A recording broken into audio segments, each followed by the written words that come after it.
very special show, Coaching for IT and Medical Entrance, a good CSR option. And today with me on the panel, I have some very eminent guests and speakers to run us through what they're making of this. Let me start with the gentleman on my immediate right. I have Dr. Bhaskar Chatterjee. He's the Director General and CEO of the Indian Institute of Corporate Affairs. Thank you so much for being here today. I have Hemant Gupta, the CEO of BSc Samman. We also have Vinay Kumar, MD and CEO of the Rao IT Academy. And finally, but not the least, Amit Goenka, founder and CEO of the WNB Group. Thank you all very much for being with us here today. Maybe I'd like to kick this conversation off with you.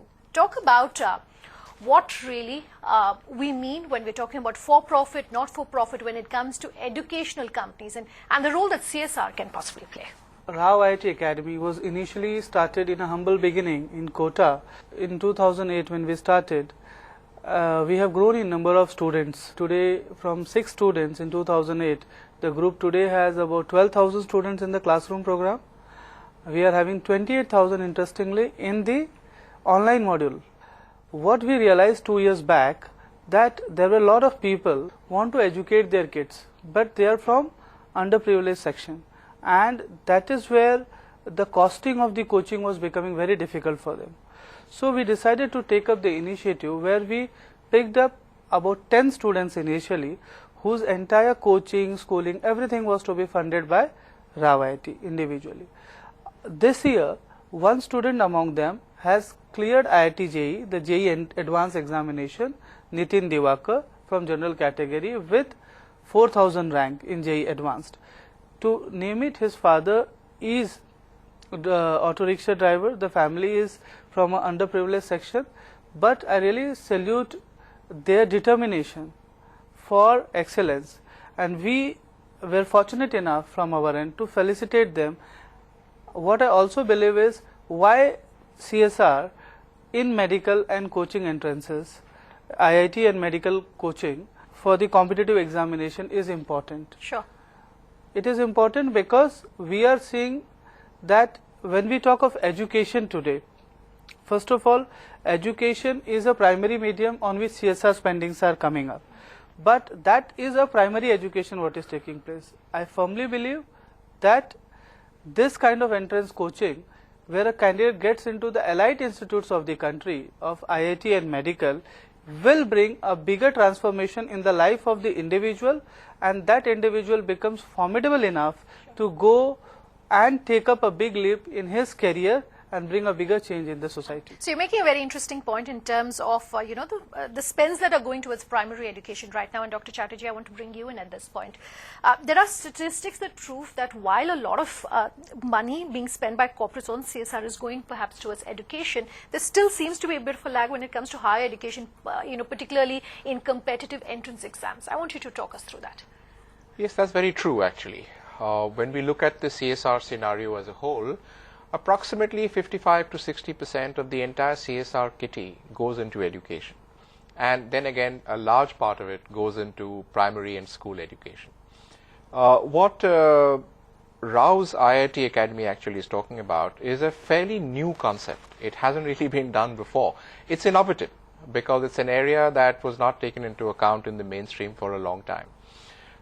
When we have players like this stepping into the CSR space, it's wonderful because here is where the innovation lies, the new creativity lies. And it's good to see CSR taking off in so many divergent directions. Speaking of innovation, I want you to talk to our viewers about BSc Samman, because you're bringing together something unique. It's not taking place anywhere in the world, where you have industry, you have BSc, as well as you have corporates and institutes and organizations that are coming together to look at CSR activities on the part of companies.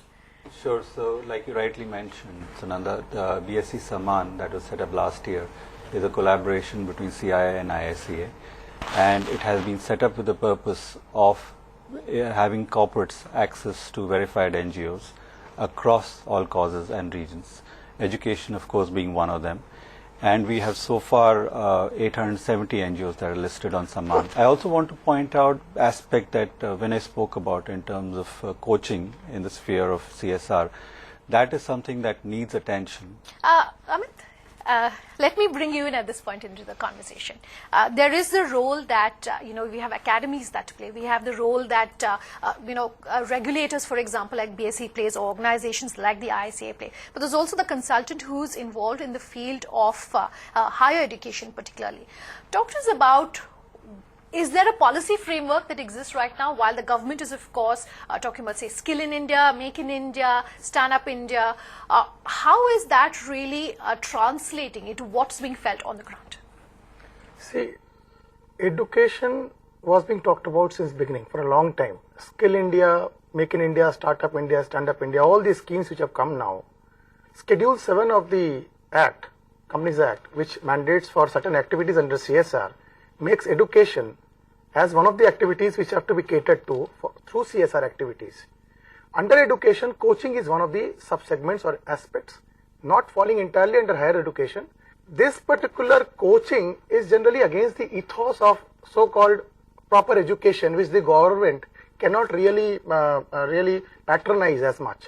So there are not many schemes which really cater to these kind of things, except for a few schemes under social justice or minorities, wherein also the amount of funding which is provided is minuscule compared to the actual funding required for each student to clear these examinations, which ultimately can lead to them getting into an IIT or a medical entrance examination. Now, your question is about whether the implementation, yes, we need a lot of alignment from the implementation perspective. We need to have maybe a broader segment of organizations coming into the foray, not only societies or trusts or NGOs. I personally feel that even organizations like training organizations, which are for profit, these are not schools that are being run. These are for profit private organizations. They have a particular product designed to help a particular segment of beneficiaries. For that purpose, these organizations should also be given an opportunity to participate in these CSR issues, so that the beneficiaries can really get the benefit of these funds and get into such big institutions. I want you to respond to what Amit has said in terms of the gap that now exists. While there is a policy, the gap that exists particularly with regards to institutes like yourself and the role that you can play. When we talk of education or a CSR activity, basically the role of CSR should not be restricted to just doing a basic education to a child, where somebody who is not getting education is getting educated. What we are trying to say is that it is possible through the competitive examinations that we basically can uplift that student and bring that student in the mainstream of education, where they can go to the elite institutes and then probably become the achievers of the society.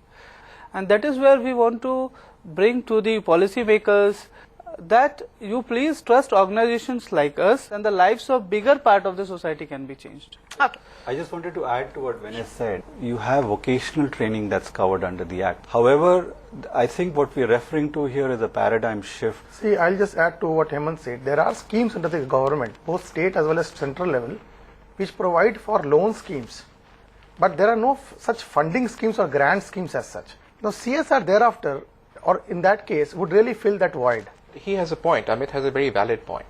The reason or one of the important factors of this legislation is that decisions as to where CSR spends should go now lies at the very top of the organization. This is a CSR committee of the boards of companies. So they prioritize in terms of what a company should do. And for initiatives such as this, right now what the Rouse IIT Academy is doing is that they are doing CSR by themselves. That is, they are funding CSR. Whereas the reverse question is, should somebody fund them so that they can do the actual CSR activity? Sure. And for that, there will need to be a tweak in the policy itself. Let's talk about implementation. I'll just take a very quick break. We'll come back. We'll talk about how this is being implemented and perhaps where the gaps are being felt and what can be done about that. Don't go anywhere. We're taking a very short break. We'll come back with more.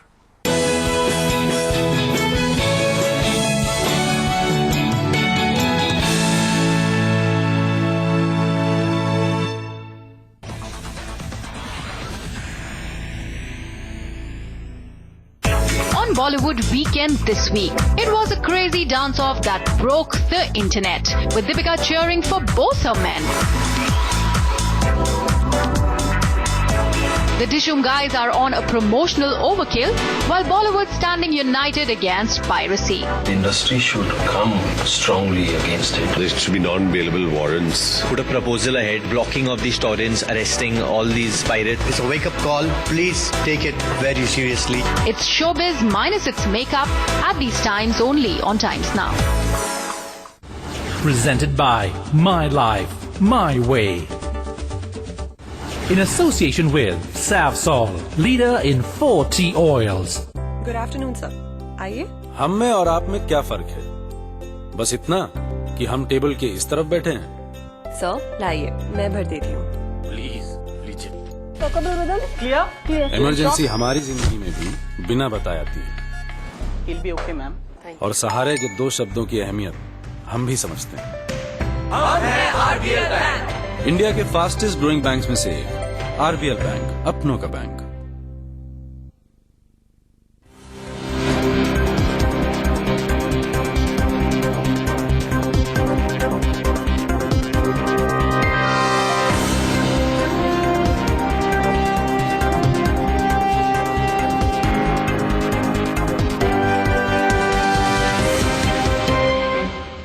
The choices have been made and the run-up to the finale is now in place. So who will it be? I'm focusing on creating a very strong value system. Do we have the initial resources? It's all about people. Good practice gives us that greater mileage. We ensure that the quality content goes to every corner. Wouldn't you see that as almost your primary goal? You can always put on a target. Your concept is proven to be right. Look for all the sources. Be on the constant lookout for mentorship. I hope you're not saying that just because there's mentors sitting. Which top ideas amongst the semi-finalists will make a leap towards the grand finale? Catch the semi-final of Lufthansa Runway to Success Season 4 only on ET Now. Hey, interview? Did you check about the company with the CEO? CEO?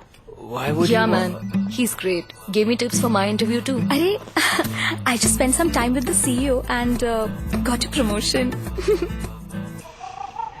Yes.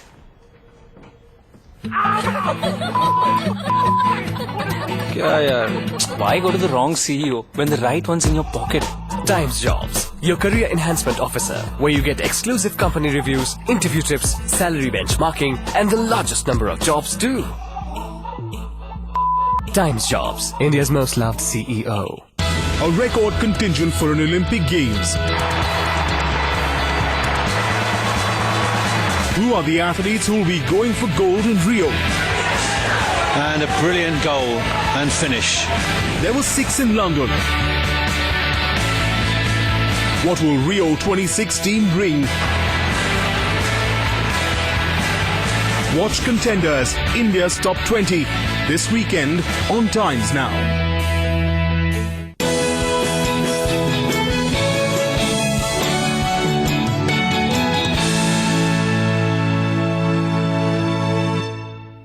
Welcome back. You're with us on this special show where we're talking about coaching for IT and medical entrance, a good CSR option. Just before we took the break, Dr. Chatterjee, and you're someone who's worked closely in different areas with the government. How do you think this can be fixed? CSR law expects the corporates to fund CSR, but not actually to execute CSR.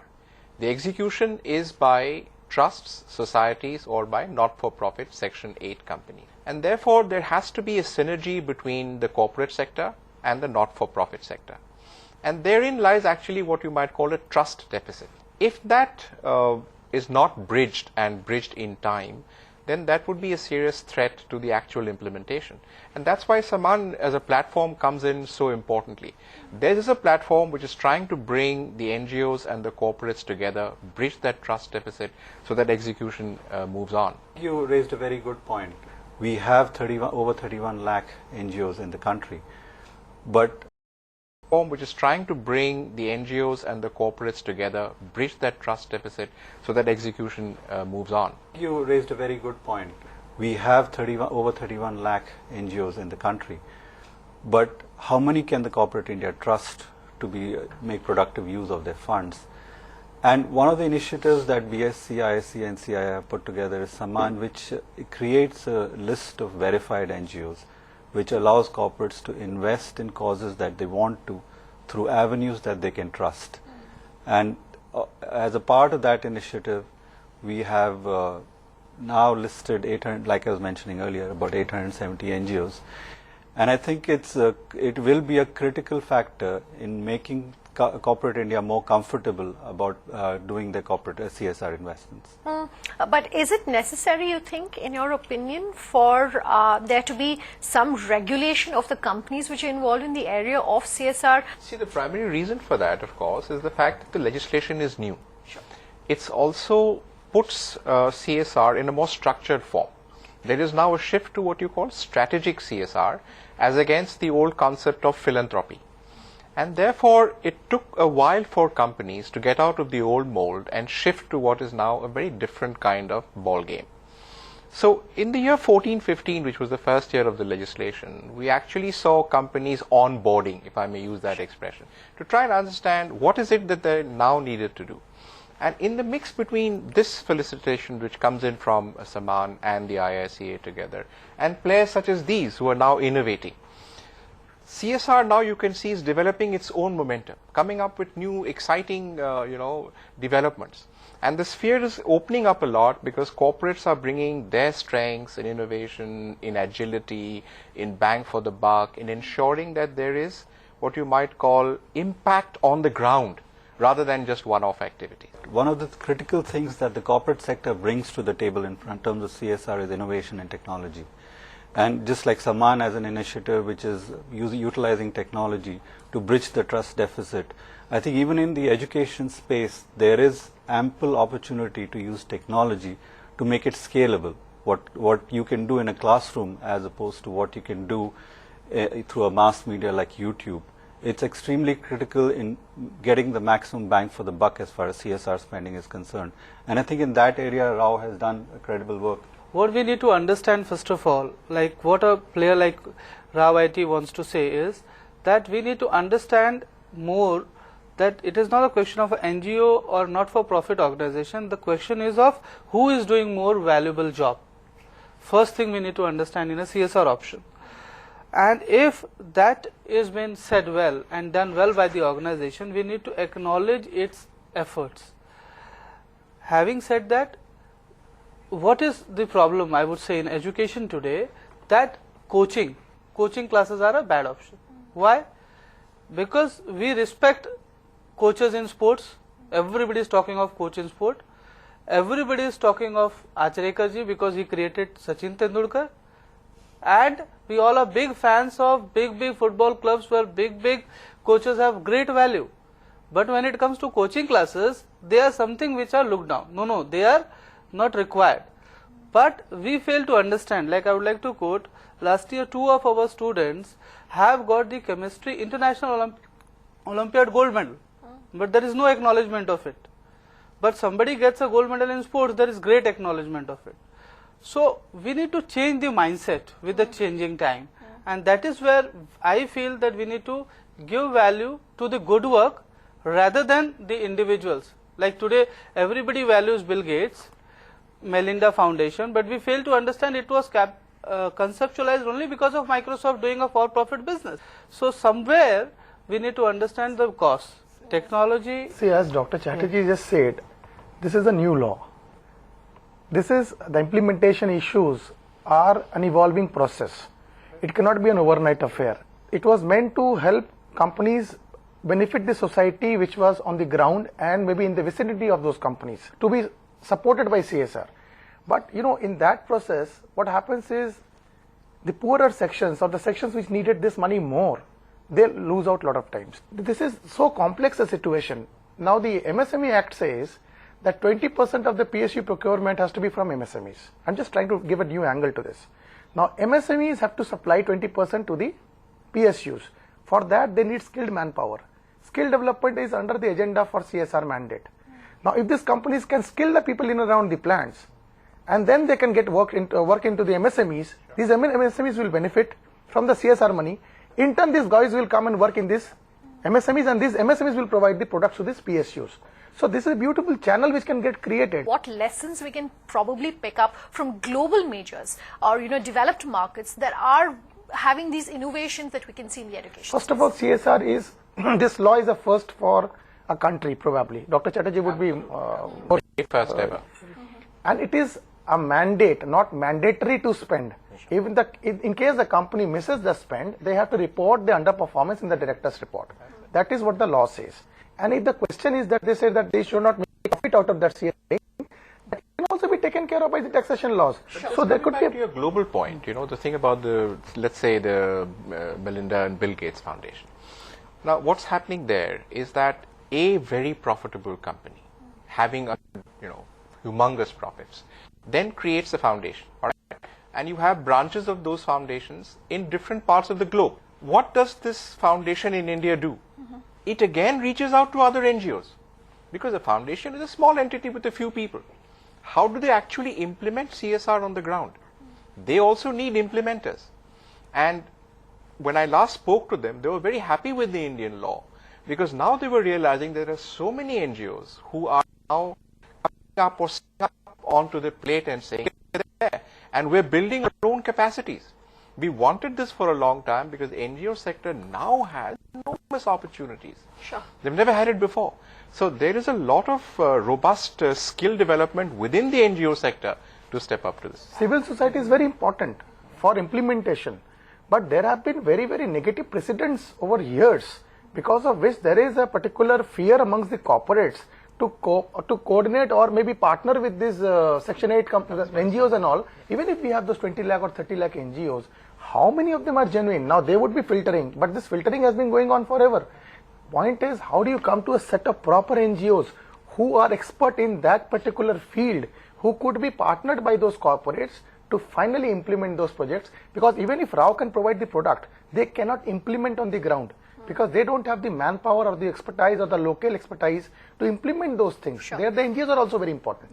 Do you want to elaborate on that? In technology, in education today is becoming increasingly important, what we observe. Like I would say today, there's a great demand for the kind of module or courses we are offering throughout the section of the society, all the sections I would say.